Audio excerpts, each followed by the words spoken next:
Hi guys. सो आज हम लोग बात करने वाले हैं कि जैसे अब 2 महीने 2.5 महीने बचे एनडीए में, तो एनडीए करने के लिए मेरी अप्रोच क्या होनी चाहिए, राइट।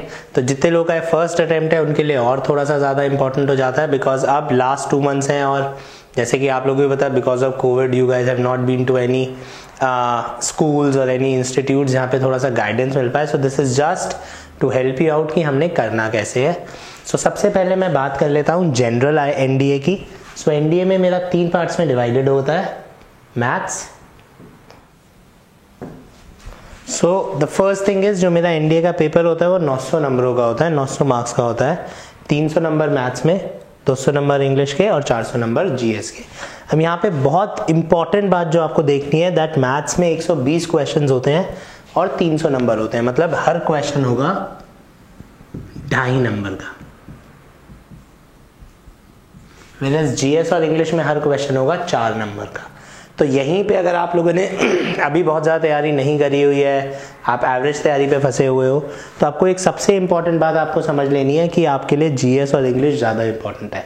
जीएस की जब मैं बात करता हूँ तो फिजिक्स केमिस्ट्री, एनडीए के लिए फिजिक्स केमिस्ट्री आपकी अच्छी है, आपकी इंग्लिश अच्छी है, तो आपका पेपर ऐसे ही निकल जाता है। तो आपको मैथ्स इंग्लिश जीएस में अगेन रिपीट कर रहा हूँ, मैथ्स में बहुत ज़्यादा टाइम अगर आप वीक हैं तो वेस्ट नहीं करना है, because her question come number का है।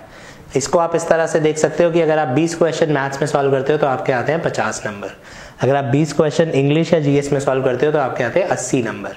आपको एक अच्छी मैथ्स वाले से 30 नंबर का हेड स्टार्ट मिल गया, मतलब आप उससे 30 नंबर आगे हो गए। समझ में आ रहा है आपको मेरा बात जो मैं कहना चाह रहा हूँ। So this is our basic breakup.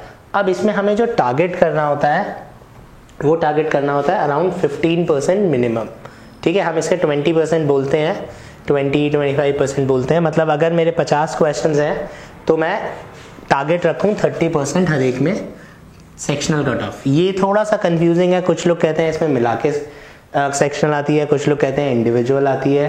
What I feel is की इंडिविजुअल आती है, बिकॉज बहुत सारे स्टूडेंट्स जब हम स्कोर कार्ड देखते हैं तो उनके इन दोनों के नंबर अलग आते हैं, राइट। तो हम मान के चलते हैं कि हमें 30% तो तीनों में लाने ही लाने हैं, तो हमारा कट ऑफ का सारा कंफ्यूजन क्लियर हो जाता है, चाहे ये कंबाइंड है चाहे अलग अलग है, मैं सेफ हूँ। तो हमें मिनिमम 30% क्वेश्चंस हर एक सब्जेक्ट में करने ही करने हैं। तो 30% क्वेश्चंस जब मैं तीनों में करता हूँ तो मेरे 120 के 30% होते हैं 36 क्वेश्चंस, 15 क्वेश्चन और 30 क्वेश्चंस, राइट। सो ये मेरा इतना तो मुझे तीनों में करना ही है। तो अगर आपकी तैयारी एवरेज है, आपके मैथ्स में 36 क्वेश्चन नहीं हो रहे, आप हमेशा मैथ्स में 25-30 क्वेश्चन कर पाते हैं, तो आपको तैयारी करके 36 पे तो आना ही पड़ेगा, because this is the minimum cut off. Minimum cut off 25%, 30% कुछ ऐसे रहती है, तो हम हायर साइड लेके चल रहे हैं 30%। सो अगर आपकी मिनिमम कट ऑफ नहीं आ रही है तो आपको प्रॉब्लम है। गाइज अगर मैं मिनिमम क्वेश्चंस की बात करता हूँ और कट ऑफ पे आता हूँ, तो अगर आप 36 क्वेश्चन मैथ्स में कर रहे हैं तो आपके 90 नंबर आ गए। अगर आप 15 क्वेश्चन इंग्लिश में कर रहे हैं तो आपके 60 नंबर आ गए। अगर आप 30 क्वेश्चन जीएस में कर रहे हैं तो आपके 120 नंबर आ गए, which turns out to be 270 marks. 270 number तो आपको लाने आपके ऐसे ही आ गए। अब जो हमारा एनडीए का कट ऑफ होता है आइडियली वो वेरी करता है, मतलब बहुत बड़ा वेरिएशन में बोल रहा हूँ, 260-70 से लेके 340-50 तक। रिसेंटली कट ऑफ थोड़ा ऊपर गया है, तो हम इसको टारगेट रखते हैं मिनिमम 340 मार्क्स। इतना अगर आप लेके आएंगे तो आप बहुत ज़्यादा श्योर तो नहीं, बट हाँ 90%, 99% आप श्योर है कि आपको कॉल आएगी ही आएगी। अगर पेपर बहुत आसान आ जाता है तो ये कट ऑफ थोड़ी सी और ऊपर जाएगी। आज तक जो एनडीए की हाईएस्ट कट ऑफ गई है दैट इज 360 मार्क्स, 360-370 के करीब गई है। तो 360-370 नंबर आते हैं तो हम मान के चलते हैं कि आप 100% श्योर है। 340 भी आते हैं तो 99% कॉल आएगी ही आएगी। 310, 20, 30 पे भी बच्चों की कॉल आती है जब कट ऑफ थोड़ी सी नीचे जाती है, बट लेट्स से 340 नंबर लाने हैं। तो अब आपको जो अल्टीमेटली सबसे पहली आपकी मेहनत है ये करने पे। अगर आप इसको रीच कर गए हैं, आप हमेशा 15 इंग्लिश में 15, जीएस में 30 और मैथ्स में 36 क्वेश्चन कर लेते हैं। अब इसके बाद आपको अप्रोच निकालनी है क्या 2 महीने में, कि आपने बचे हुए 70 नंबर कैसे कवर करने हैं, बचे हुए 100 नंबर अगर हम मान लेते हैं तो कैसे कवर करने हैं। अब वो आपका डिसीजन है, अगर आपकी मैथ्स अच्छी है ये उस हिसाब से आप उस पर जाएंगे। आई वुड स्टिल सजेस्ट कि फोकस ऑन दिस अगर आपकी मैथ्स अच्छी नहीं है, बिकॉज 100 नंबर का मतलब है केवल 25 क्वेश्चंस।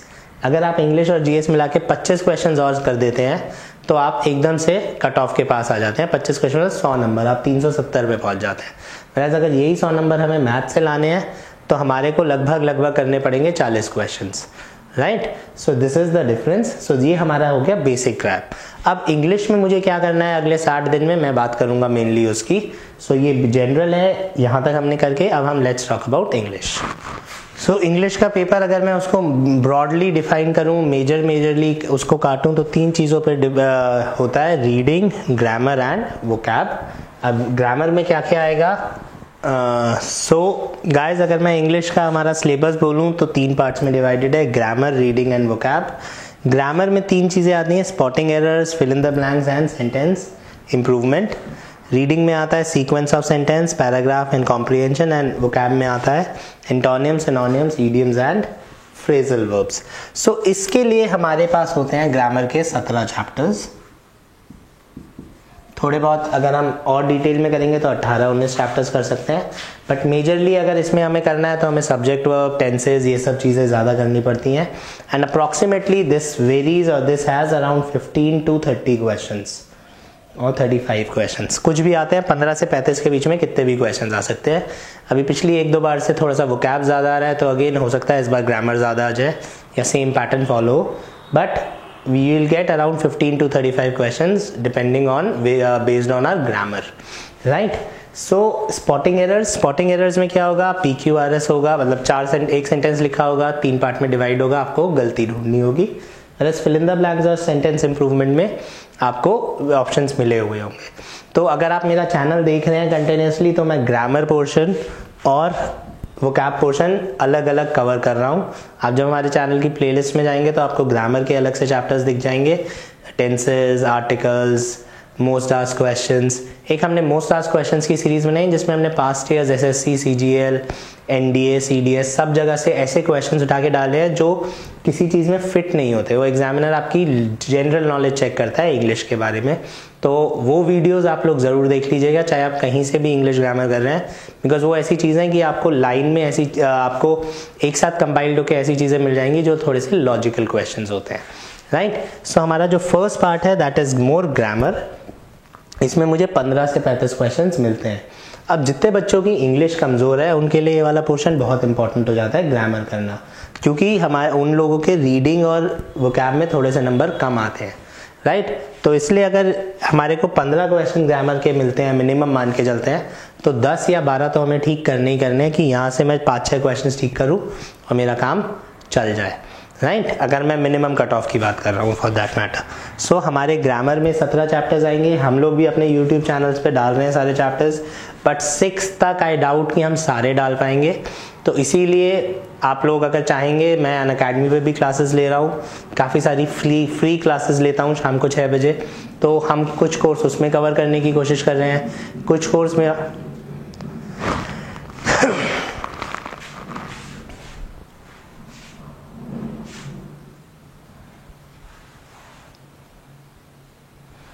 एंड बचा हुआ कोर्स हम प्लस पे अनअकैडमी में शुरू कर रहे हैं for the next 2 months, so that comprehensively मैं आपका ग्रामर पूरा करा पाऊँ और वोकैब पूरी करा पाऊँ, सो दैट आपका एग्जाम अच्छा हो जाए। सो आप यूट्यूब पे मेरे को फॉलो कर ही रहे हैं। जो लोग अनअकैडमी पे नहीं है, 6 to 7 आपने एक ऐप डाउनलोड करना है and 6 to 7 I take a special class there. तो वहाँ पे भी हम लोग अलग अलग से चैप्टर्स एंड वहाँ पे हम क्वेश्चन ज़्यादा कर रहे हैं because there is more of interaction there. And morning में I would be coming up with my plus course from 18th onwards. उसमें मैं अगेन हमारे स्पॉटिंग एरर्स से शुरू करूँगा, subject verb, nouns, pronouns etcetera, verbs, वो डिफिकल्ट पार्ट कवर करके फिर हम उसमें और आगे चीज़ों पे मूव करेंगे एंड हम वहाँ पे पास्ट ईयर क्वेश्चन ज़्यादा करेंगे, राइट। सो आप लोग मेरे को वहाँ पे फॉलो कर सकते हैं। वहाँ पे मेरा जो कोड है दैट इज मयंक 102, कोई गैप नहीं है। And if you by any course on Unacademy, चाहे वो IAS है, चाहे वो SSC है, चाहे वो NDA है, चाहे वो CDS है, you will get a discount as well, right. बाकी मयंक गोयल के नाम से आप मुझे अनअकैडमी में फॉलो कर सकते हैं। तो evening I take free classes over there too. अब आते हैं रीडिंग पे। रीडिंग इज़ वन थिंग जो अगर आप लोग रेगुलरली बचपन से नहीं करते आए हैं या हाल फिलहाल में नहीं कर रहे हैं तो आपको थोड़ी सी प्रॉब्लम होने वाली है, राइट। तो इसलिए व्हाट आई सजेस्ट इज कि जब हमारे पास 2 महीना है और 2 महीने में हमें कुछ करना है, ये तो हम 2 महीने में अगर आप मेरे को अनअकैडमी और यूट्यूब पे हमारे वीडियोस फॉलो कर रहे हैं तो आपका ऑलमोस्ट सब हो जाएगा। जब हम यहाँ पे आते हैं और आपको लगता है कि आपकी इंग्लिश वीक है, आपको रीडिंग समझ नहीं आ पाता, तो दिस बिकम्स अ प्रॉब्लम।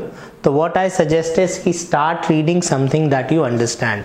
अब बहुत सारे लोग बोलते हैं यार न्यूज़पेपर पढ़ा कर, लेकिन अगर आप न्यूज़पेपर पढ़ते हो और आपको 10% से ज़्यादा समझ में नहीं आता तो न्यूज़पेपर नहीं पढ़ना है अभी इंग्लिश का। आपको सबसे पहले अगर एग्जाम में रीडिंग कॉम्प्रिहेंशन क्लियर करना है तो आपको इंग्लिश में वो पढ़ना है जो आपको समझ में आता है। तो मैं अपने बच्चों को क्या बोलता हूँ, आप किसी भी एक NCERT की किताब लीजिए, इंग्लिश लिटरेचर की या ICSE बोर्ड की किताब लीजिए और अपनी क्लास के हिसाब से पिक करिए, या फिर गूगल पे जाइए, आप लिखिए रीडिंग कॉम्प्रिहेंशन फॉर क्लास। से फॉर एग्जाम्पल मेरी अंग्रेजी खराब है, मैं लिखता हूँ रीडिंग कॉम्प्रिहेंशन फॉर क्लास 5। मैं 5वीं क्लास के कॉम्प्रिहेंशन डाउनलोड करता हूँ, पढ़ के देखता हूँ, मुझे नहीं समझ में आ रहे, तो मैं क्या करूँगा, मैं इसको 5 क्लास की जगह क्लास 3 कर दूंगा। 3 क्लास पढ़ूंगा, समझ में आ रहे हैं तो मैं पहले तीसरी क्लास के पढ़ूंगा, फिर 5वीं पे जाऊँगा, फिर 7वीं पे जाऊँगा। अगर मैंने रीडिंग कॉम्प्रिहेंशन फॉर क्लास 5 किया और मुझे बहुत आसान लगा तो मैं 5 से 7 पे मूव कर जाऊंगा। और एक बार जब आप 9वीं क्लास के कॉम्प्रिहेंशन ढंग से समझ पा रहे हैं, उसके बाद आप NDA और CDS के पास्ट ईयर्स कॉम्प्रिहेंशन निकालिए। आई वुड सजेस्ट कि जो NDA की तैयारी कर रहे हैं वो CDS के कॉम्प्रिहेंशन से प्रैक्टिस करो और NDA के कॉम्प्रिहेंशन लास्ट के लिए छोड़ दो, पास्ट ईयर्स के लिए, जब आप पास्ट ईयर्स एक साथ करोगे, राइट। तो CDS में आपको एक पेपर में 5 या 6 कॉम्प्रिहेंशन मिल जाएंगे, आपको पता भी चल जाएगा आपका रीडिंग कैसा है। तो अगर रीडिंग नहीं समझ में आता है, क्वेश्चन नहीं समझ में आ रहा है, तो आसान चीज़ पढ़िए और आप ये मान के चलिए कि 15 से 20 मिनट आपको रोज देने पड़ेंगे अगले 2 महीने, तो फिर आप इसमें थोड़ा सा अच्छा कर पाएंगे। ये दो जो चीज़ें हैं, सीक्वेंसिंग ऑफ सेंटेंस और पैराग्राफ, इसमें PQRS लिखा होता है। इसमें मैं आपको काफ़ी हद तक, अगर आपको रीडिंग नहीं भी आती है तो भी हम आपकी मदद कर सकते हैं। अगर आपकी ग्रामर स्ट्रांग है, रीडिंग नहीं आती है, तो सेंटेंस फॉर्मेशन से हम थोड़ा सा आसपास तुक्का उक्का मार के क्वेश्चन सॉल्व कर सकते हैं। इसकी क्या टेक्निक्स होती हैं मैं वापस अपने चैनल पे करूंगा, बीच में एग्जाम से पहले 2 वीडियोस हम बनाएंगे प्लस पास्ट ईयर्स क्वेश्चंस करेंगे, सो दैट आपको थोड़ा सा आइडिया लग जाए, राइट। बट इसके लिए तो आप लोगों को रीडिंग करना ही पड़ेगा। तो अगेन ये मैं आपको फिर भी बताऊंगा, बट इसके लिए आप लोगों को रीडिंग करना पड़ेगा। तो अगर मैं बोलूँ तो मैं आपका ये तो मोस्टली सारा ग्रामर कवर करा दूंगा यूट्यूब अनअकैडमी मिला के। This is something we'll do on YouTube very soon, and आप लोगों को थोड़ा सा आइडिया लग जाएगा और उस हिसाब से आप क्वेश्चन सॉल्व कर सकते हैं। बट जब हम तुक्के भी इसमें मारेंगे तो हमारा ग्रामर स्ट्रांग होना चाहिए। अगर मेरे को ग्रामर अच्छे से आता है तो मैं इसमें बिना पढ़े भी सॉल्व कर सकता हूँ। अब आते हैं हम वोकैब पे। वोकैब की भी कुछ टेक्निक्स होती हैं, बट सबसे पहले मेरे को रीडिंग पे फोकस करना है, याद करना है। तो अगेन वोकैब की हमने बहुत सारी लिस्ट बनाई हुई भी हैं। प्रिडिक्ट करना वोकैब थोड़ा सा मुश्किल होता है कि यही आएगा और यही नहीं आएगा, कि ये मैंने आपको 1000 शब्द लिखवाया और हो सकता है वो 1000 के 1000 में से ही आ जाएं और हो सकता है उन 1000 में से कोई भी ना आए। बट हाँ, इसीलिए हम लोग रूट वर्ड्स कर रहे हैं, क्योंकि उससे क्या होता है कि हमारे को गैस करना थोड़ा सा आसान हो जाता है। ठीक है, थोड़ा पॉजिटिव नेगेटिव, थोड़ी सी टेक्निक्स जो है वोकैब की, अगेन वो हम करेंगे, वो हम अलग से एक वीडियो बनाएंगे कि अगर मुझे शब्द बिल्कुल नहीं सुना हुआ है तो मैंने कैसे सॉल्व करना है। बट फिर भी इनिशियली पहले 1 महीने आपने क्या करना है, आप जितने ज़्यादा शब्द समझ सकते हैं आप समझने की कोशिश करिए। बहुत सारा कंटेंट हमने इस पे डाला हुआ है यूट्यूब पे, आपको 3-4 अलग अलग प्लेलिस्ट मिल जाएंगी। फ्रेजल वर्ब्स की प्लेलिस्ट मिल जाएगी, इडियम्स की प्लेलिस्ट मिल जाएगी, एंटोनिम्स एनोनिम्स सिनोनिम्स के नाम से आपको प्लेलिस्ट मिल जाएगी। प्लस एक सबसे इंपॉर्टेंट जो प्लेलिस्ट है वो है नॉर्मन एंड लुइस के रूट वर्ड्स। तो Norman and Lewis is the most read vocab book in the world, not in India. मतलब सबसे ज़्यादा आप किसी भी एग्ज़ाम की तैयारी करिए, आप गेट की तैयारी करिए, आप IELTS की तैयारी करिए, आप GMAT की तैयारी करिए, आप CAT की तैयारी करिए, आप CDS की तैयारी करिए, आप NDA की तैयारी करिए, आप XY ग्रुप की तैयारी करिए, आपको सबसे ज़्यादा जो वर्ड्स मिलते हैं वो नॉर्मन एंड लुइस से मिलते हैं। सो अभी उसके 40 सेशंस हैं, हम अराउंड 11-12 सेशंस हम कर चुके हैं। NDA तक हम आधी या आधी से ज़्यादा बुक कर लेंगे, तो काफ़ी होगी आपके लिए। तो मैं ये सजेस्ट करूंगा उस बुक की PDF आप हमारे टेलीग्राम चैनल से ले सकते हैं और आप वो वीडियोस देख के क्वेश्चन सॉल्व करना शुरू करिए, आपकी वोकैबुलरी बेटर होती रहेगी। एंड देन इन जुलाई और अगस्त स्टार्टिंग में मैं 2-3 वीडियोस हम इस तरह से करेंगे कि हमें वोकैब में कैसे तुक्के मारने हैं और जिससे कि हमारे क्वेश्चंस ठीक हो जाए। Right. So this is more और लेस द सिलेबस जो मैं मिल के कंबाइन करके पढ़ाऊंगा। एंड अनअकैडमी पे जो मेरी क्लासेस शुरू हो गई हैं, शाम को बिल्कुल फ्री क्लासेस हैं, उसमें हम काफ़ी ज़्यादा इंटरेक्शन भी होता है and we will cover a lot of these things. So if you guys can come there as well, आप एक बार देख सकते हैं, आपको समझ में आ जाएगा। एंड प्लस मॉर्निंग में मेरी प्लस क्लास 18 से शुरू हो जाएंगी, जिसमें मैं फिलहाल नाउन्स, प्रोनाउंस, सब्जेक्ट वर्ब्स और वर्ब्स कराऊंगा अगले 15 दिन। ये हमारा मेजर चंक होता है स्पॉटिंग एरर्स का। अगर मेरे को 10 स्पॉटिंग एरर्स आते हैं तो ये 4 चैप्टर्स में से आपको 5 या 6 आएंगे। तो this cover around 50% of our spotting errors. So अगर मेरे को 5 स्पॉटिंग एरर्स आते हैं तो 3 मेरे आ जाएंगे, 10 आते हैं तो 5 आ जाएंगे। सो आपको वहाँ पे बहुत ज़्यादा फायदा हो जाएगा, आपका स्पॉटिंग एरर्स 50% कंप्लीट हो जाएगा। So this is how we need to go. 3 parts में मुझे इंग्लिश की तैयारी डिवाइड करनी है। अगर आपकी रीडिंग खराब है तो आपको रीडिंग शुरू करनी ही पड़ेगी। और रीडिंग आप ये नहीं कि न्यूज़पेपर डे 1 से उठा लिया। अगर आपको रीडिंग नहीं समझ में आती है तो आपको अपने लेवल की रीडिंग शुरू करनी पड़ेगी। गूगल में टाइप करिए रीडिंग कॉम्प्रिहेंशन फॉर, और अपनी मर्जी से क्लास 1 डालिए, 2 डालिए, 10 डालिए, आपकी मर्जी है। आपको जहाँ से समझ में आ रहा है 100% उसको पढ़िए और फिर ऊपर चलते चलिए। राइट। ज़्यादा टाइम नहीं है, 15 से 20 मिनट रेगुलरली देना है, क्योंकि 4 या 5 क्वेश्चन श्योर शॉट मिलते हैं। ठीक है। और इंग्लिश में वही है, अगर मैं थोड़ी सी प्रैक्टिस में आ जाऊँ तो लास्ट में पेपर दूंगा तो मेरे 20-25 क्वेश्चंस भी यहाँ से आते हैं, तो 100 नंबर हो गए 350 में से। राइट। सो इस तरह से हम इंग्लिश का पेपर करने की कोशिश करेंगे। कुछ और ऐसा छूट गया हो यार, आपको डाउट हो कुछ किसी चीज़ में, तो आप मुझे कमेंट में पूछ सकते हैं। कुछ आपको लगता है आपको क्या करना है तो you guys just can ask me in the comments and I will tell you and I will try to guide you guys कि एनडीए हमें कैसे अप्रोच करना है ये वाला। Thanks for watching the video. If you found this video helpful, press the like button, subscribe to our channel and ring that bell icon so that you can get notified every time we upload a new lesson.